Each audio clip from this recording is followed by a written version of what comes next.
नमस्कार, प्रखर राजपूत को देख रहे हैं आप और इजराइल, फिलिस्तीन, लेबनान सहित पूरी दुनिया की खबरों के साथ एक बार फिर से आपके सामने हाजिर हुआ हूं। और आज इस वीडियो में कोई ज़्यादा बड़ी खबरें नहीं, और जो खबरें हैं वो आपको हर एक चैनल से पता चल गई होगी कि आखिर इजराइल ने क्या किया, बदले में ईरान ने क्या किया। लेकिन आज हम इस पूरी खबर को एनालिसिस करेंगे, ब्रेक डाउन करने की कोशिश करेंगे कि आखिर इजराइल ने इतना सटीक हमला किया कैसे, और ईरान ने जब पलट के वार किया तो कौन से ऐसे गद्दार देश थे जिन्होंने ईरान का साथ ना देके इजराइल का साथ दिया, और इजराइल इस पूरे हमले में अपने आप को सुरक्षित कैसे कर पाया है, इसके बारे में भी आपको बताएंगे। और साथ ही मीडिया पे, सोशल मीडिया पे क्या प्रोपोगेंडा चलाया जा रहा है, इसको भी आपके सामने अच्छे से एक्सपोज करेंगे। इस वजह से वीडियो को कंप्लीटली लास्ट तक देखिएगा, क्योंकि आज खबरें अहम हैं। जो बातें आपको बताऊंगा वो तथ्य अहम हैं और तमाम चीजें आपको जरूर जाननी चाहिए। खैर, बिना किसी देरी के बढ़ते सबसे पहली अपडेट की तरफ। और सबसे बड़ी अपडेट, सबसे पहली अपडेट जो सुबह से चलती आ रही सोशल मीडिया पे, न्यूज चैनल पे, कि इजराइल ने ईरान के ऊपर बहुत बड़ा हमला किया है। इस हमले की आप सटीकता देखिए। इस हमले में आप नुकसान अगर जानना चाहें तो बस इतना जानें कि जितने भी न्यूक्लियर फैसिलिटीज थे ईरान के, सब तबाह और बर्बाद हो गए। ईरान के पास अब न्यूक्लियर पावर बनने का जो मौका था वो मौका अब नहीं रह गया, क्योंकि इस हमले में न्यूक्लियर पावर बनाने वाले वैज्ञानिकों को मार दिया गया। न्यूक्लियर रिसर्च में सपोर्ट करने वाले आर्मी के जो बड़े बड़े लोग थे उनको मार दिया गया। और जो चीजें मौजूद थी न्यूक्लियर फैसिलिटीज की तरफ, जो सर्विसेज लेके जाती, जो यूरेनियम लगता था, उन तमाम चीजों को इजराइल ने हमला करके तबाह और बर्बाद कर दिया। आलम ऐसा था कि टॉप आर्मी ऑफिसर्स मारे गए, हुसैन सलेमानी मारे गए, साथ ही 20 के करीब जनरल मारे गए। अब यहाँ पे बड़ा सवाल निकल के सामने आता है कि आखिर ये हमला इतना कारगर हुआ कैसे। आखिर ईरान के पास रशिया का दिया हुआ डिफेंस सिस्टम था, ईरान के पास तमाम और चीजें थी, तो आखिर ईरान के पास जब मिसाइलें आ रही थी तब ईरान कुछ नहीं जान पा रहा था। ईरान के पास जब हमला करने के लिए मिसाइलें पहुंच गई, ड्रोन पहुंच गए, तो फिर ईरान क्यों कुछ नहीं जान पाया, क्यों कोई डिफेंस सिस्टम एक्टिव नहीं हुआ। ये सवाल आपके जहन में होगा और आज इसी सवाल का जवाब देने की कोशिश करूंगा। दरअसल पूरी कहानी, पूरी प्लानिंग बड़ी अजीबोगरीब है। इस पूरे प्लान को जितना आईडीएफ ने किया, जितना इजरायली एयरफोर्स ने किया, उससे कहीं ज़्यादा मोसाद के एजेंटों ने किया। और ये बात आपको माननी पड़ेगी आज कि मोसाद के एजेंटों ने अपना लोहा फिर से मनवाया है।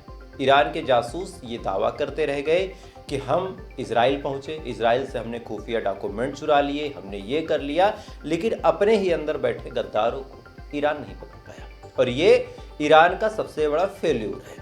ईरान के अंदर मोसाद के कितने एजेंट थे ये बात ईरान नहीं जान पाया, क्योंकि जो हमला हुआ ये हमला बड़ा अजीब तरीके का था, इसका पैटर्न बड़ा अजीब था।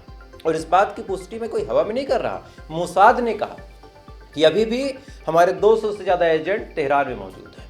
अब 200 से ज़्यादा एजेंट अगर तेहरान में है तो मतलब बड़ा साफ है कि ईरान अभी भी मुसीबत में है। दरअसल क्या हुआ कि एक तरफ तो इजराइल ने जब एयर स्ट्राइक करने के लिए अपने फाइटर जेट भेजे, उसी टाइम मोसाद के जो एजेंट मौजूद थे ईरान के अंदर, उन्होंने जितने भी डिफेंस सिस्टम थे जो इंटरसेप्ट कर सकते थे, उन तमाम डिफेंस सिस्टमों को वहाँ पे बैठ के हैक कर लिया।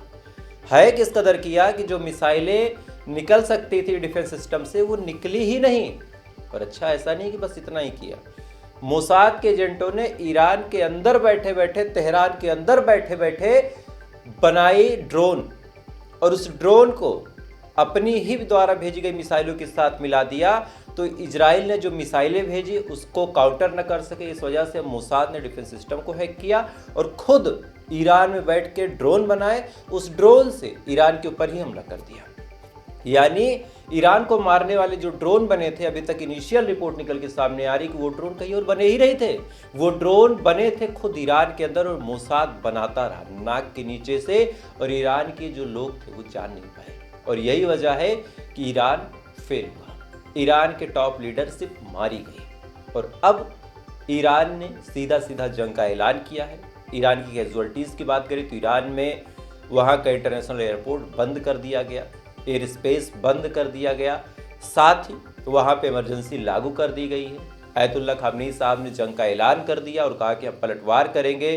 पजेशियन जो है उन्होंने भी कहा, जो राष्ट्रपति है उन्होंने भी कहा कि हम जंग का ऐलान करते हैं, पलटवार करेंगे, चीज़ें खाली नहीं जाएंगी। डोनाल्ड ट्रंप ने मीडिया से बातचीत करते हुए कहा कि अभी तक जो चीज़ें हुई हैं, इजराइल ने जो एयर स्ट्राइक की है, बड़ी अच्छी एयर स्ट्राइक की है, सब कुछ अच्छे से हो गया है, लेकिन हाँ अभी भी चीज़ें ऑनगोइंग हैं। ये चीज़ें कहानी का एक पहलू था। दूसरा पहलू ये है कि पलट के ईरान ने भी वार किया। ईरान ने 200 के करीब ड्रोन फेंके इजराइल के ऊपर, बैलिस्टिक मिसाइलें फेंकी कि इजराइल भी उसी दर्द को देखे, उसी तकलीफ को समझे जिस दर्द और तकलीफ को अब तक ईरान समझ रहा। लेकिन अपनों ने क्या गद्दारी की, थोड़ा सा आप वो जान लीजिए। जॉर्डन के ऊपर से जब ड्रोन गए, जॉर्डन के ऊपर से जब बैलिस्टिक मिसाइलें गई, तब जॉर्डन ने क्या किया, गद्दारी सुनिएगा। जॉर्डन ने सीधा सीधा कहा कि ये हमारे एयर स्पेस के ऊपर से जा रहा, लगता है हमको टारगेट किया गया है। आप सोचिए, सब जानते थे, हम लोग हिंदुस्तान में बैठ के जान रहे हैं कि ये हमला इजराइल के ऊपर था। जॉर्डन ने कहा कि लगता है हमको टारगेट किया गया। फिर जॉर्डन ने अपने डिफेंस सिस्टम को एक्टिव किया और ज़्यादातर ड्रोन जॉर्डन ने मारने की कोशिश की। जॉर्डन लपक लपक के उन ड्रोन को मारता रहा और इजराइल को मैसेज भेजता रहा कि देखो ईरान ने हमला कर दिया है, तैयार हो जाओ। इसके बाद सऊदी अरब ने भी मारने की कोशिश की। जो कुछ सऊदी अरब मार सकता था उसको सऊदी अरब ने मारा। और ये तमाम चीज़ें जब लगातार सायरन बजे, जब लगातार अलर्ट आया, लगातार ड्रोन से लड़ने की कोशिश इधर जॉर्डन करता रहा, तो फिर इसका रिजल्ट ये निकल के सामने आया कि इजराइल को ठीक ठाक सचेत होने का, चैतन्य होने का, चौकन्ना होने का मौका मिला।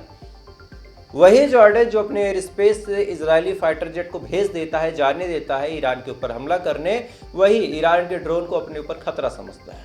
फिर क्या, पलटवार इजराइल करता है, अपने डिफेंस सिस्टम को एक्टिव करता है, क्योंकि उसको अच्छा खासा मौका मिल जाता है, अच्छा खासा टाइम मिल जाता है रिएक्ट करने का। फिर क्या, इजराइल का हमला पूरी तरह कारगर रहा, जो कि सच्चाई है। आपको लोग बताएंगे कि कुछ नहीं हुआ, सब बच गया, ईरान सकुशल, ऐसा नहीं है। चोट लगी है, एक्सेप्ट करना पड़ेगा। और इधर ईरान ने जो पलटवार किया, इसको आपस के गद्दारों ने, दोगलों ने, जो कभी गाजा के साथ नहीं खड़े थे, वो आज ईरान के साथ भी नहीं खड़े हैं। सऊदी अरब ने अपना रूप दिखाया, जॉर्डन ने अपना रूप दिखाया, इजराइल को तैयारी करने का पूरा मौका मिला।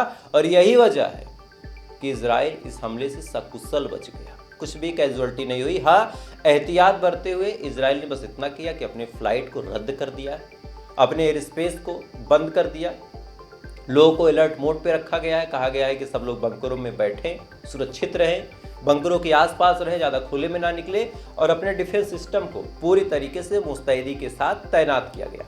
लेकिन मेन दिक्कत ये है, मेन प्रॉब्लम ये है, इजराइल तब तक जीतता रहेगा ईरान से, तब तक मारता रहेगा ईरान से, और अब ईरान की हालत और भी दिक्कत के साथ है। आप समझिएगा, आपको बुरा लगेगा, लेकिन यही सच्चाई है कि जो डिसीजन लेने वाले लोग थे, जो फैसला लेते, आज वो नहीं है, उनकी शहादत हो गई। जो आर्मी चीफ थे वो नहीं रहे, जो न्यूक्लियर पावर बनाते वो साइंटिस्ट नहीं रहे, बाकी और भी लोग जो बड़े बड़े आर्मी जनरल थे वो भी नहीं रहे। तो अब डिसीजन लेना भी थोड़ा सा टफ एंड मुश्किल होगा। देखिए, आपको लग रहा होगा कि खामनेई साहब जिंदा हैं, खामनेई साहब सकुशल है, तो फैसला वो ले लेंगे। देखिए, खामनेई साहब ऑर्डर पास कर सकते हैं, उसको अमल में कैसे लाना है ये आर्मी का काम था, और आर्मी का चीफ ही आज अपनी शहादत दे चुका।